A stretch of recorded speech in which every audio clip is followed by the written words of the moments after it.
అంటే బటన్ నొక్కుతున్నా సమీక్షం ఇవ్వడాలని మాట్లాడే పెద్దలకి ఇవన్నీ అర్థం కావాలి. ఆ రోజు చేసిన పని రాష్ట్ర ఆర్థిక పరిస్థితిని చిన్నాభిన్నం చేశారు, విధ్వంసం చేశారు. అభివృద్ధి అనేది ఎక్కడ కనపడే పరిస్థితి లేదు.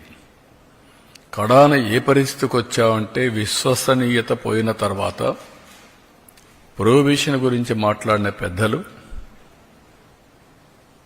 ఎక్సైజ్ తాకట్టు పెట్టి మద్యం ఆదాయాన్ని తాకట్టు పెట్టి 25 ఏళ్లకు డబ్బులు తీసుకొచ్చే పరిస్థితికి వచ్చారు. ఇంకొక పక్క ఎంఆర్ఓ ఆఫీసుల్ని హాస్పిటల్స్ని తాకట్టు పెట్టి అప్పులు చేసే పరిస్థితికి వచ్చారు. నెలవారీగా జీతాలు ఇవ్వాల, పెన్షన్లు ఇవ్వాల, రిటైర్డ్ పీపుల్కి ఎవరికి జీతాలు రాని పరిస్థితి, ఎప్పుడు వస్తుందో ఎప్పుడు రాదో టెన్షన్లో బతికిన పరిస్థితి.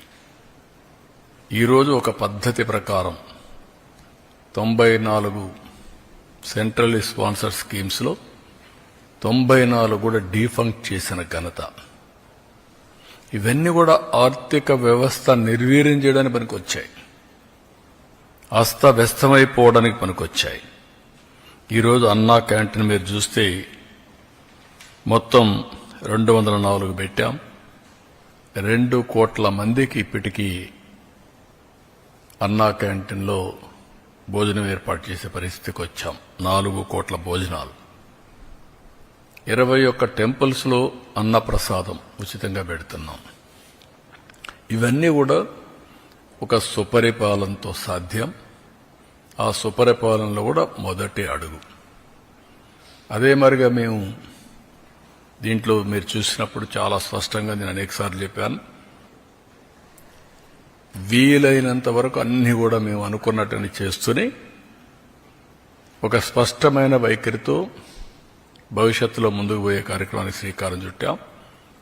20 లక్షల మంది యువతకు ఉద్యోగాలు ఇవ్వడానికి ఇప్పటికే 9,50,000 కోట్ల రూపాయల పెట్టుబడులు, 8,50,000 మందికి ఉద్యోగాలు, ఇంకా మిగిలినట్టు కూడా ఏమేం చేయాలన్నీ వర్కౌట్ చేస్తున్నాం. లోకేష్ గారి ఆధ్వర్యంలో ఆయన చైర్మన్గా ఎంప్లాయ్మెంట్ జనరేషన్ ఇన్వెస్ట్మెంట్ ప్రమోషన్ ఈ కార్యక్రమాన్ని కూడా కన్సర్న్ మినిస్టర్స్ వర్కౌట్ చేస్తున్నారు. అదే మరిగా వారికి నిరుద్యోగ భృతి కూడా, అంటే ఈ 2 లింక్ చేసి ఏ విధంగా చేయాలి, వాళ్ళ స్కిల్ డెవలప్మెంట్ ఎట్లా చేయాలి, వర్క్ ఫ్రమ్ హోమ్ ఇవన్నీ కూడా ఎట్లా తీసుకుపోవాలనో అవి కూడా వర్కౌట్ చేస్తున్నాం. ఫైనల్గా ఏవైతే చెప్పామో అన్నీ కూడా ఆడబిడ్డ నిధిని P4కి లింక్ చేస్తున్నాం. ఎందుకంటే అన్ని యూనిఫామ్గా అందరికి ఇస్తున్నాం. ఇంకా పేదరికం ఉంది, పేదరికంలో నిరుపేదలున్నారు. అలాంటి కుటుంబాలని ఆర్థికంగా పైకి తేవడం కోసం వినూత్నమైన కార్యక్రమాన్ని P4 తీసుకొచ్చాం. ఫస్ట్ ఫేజ్ 0 పావర్టీ, ఆ తర్వాత ఆర్థిక అసమానతలు తగ్గించి మెరుగైన జీవన ప్రమాణాలు.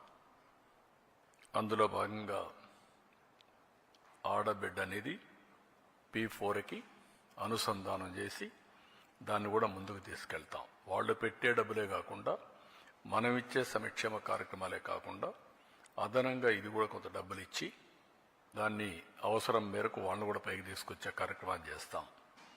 అల్టిమేట్గా రాష్ట్రంలో మెరుగైన జీవన ప్రమాణాలు అందించాలనేది తెలుగుదేశం పార్టీ యొక్క, అదే మరి ఎన్డీఏ యొక్క ఆశయం. ఆ ఆశయానికి అనుగుణంగా సంక్షేమం, అభివృద్ధి 2 ప్యారలల్గా చెప్పిన హామీలు నిలబెట్టుకోవడానికి ఇబ్బందులు చాలా ఉన్నాయి.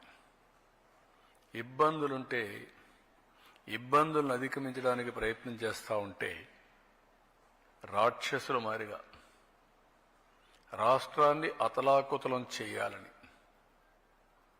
ఎక్కడికక్కడ లా అండ్ ఆర్డర్ సమస్యలు క్రియేట్ చేయాలని, ప్రజలకు ఇబ్బందులు కలిగించాలని అనేకమైనటువంటి, నేను ఎప్పుడూ నా రాజకీయ జీవితంలో చూడనటువంటి విన్యాసాలు,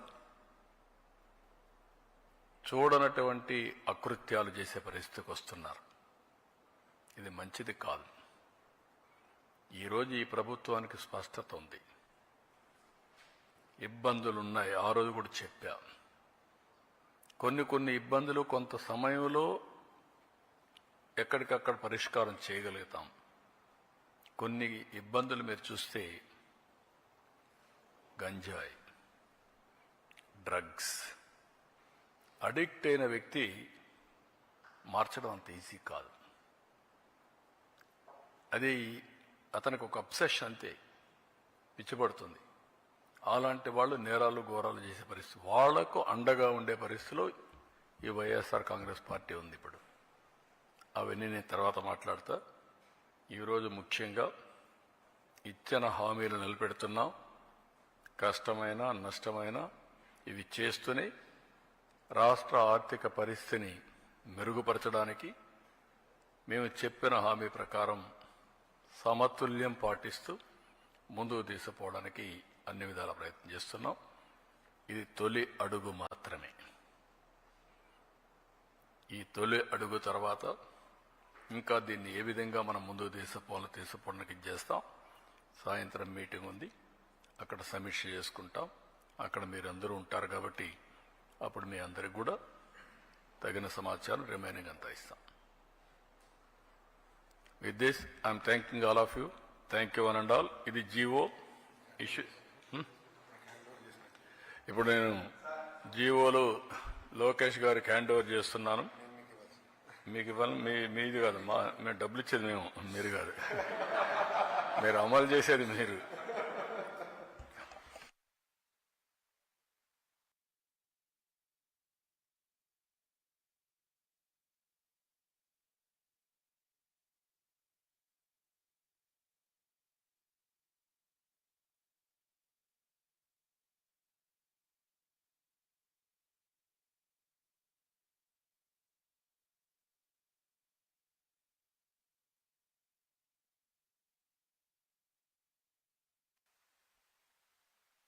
దీంతోనే అయిపోలేదు.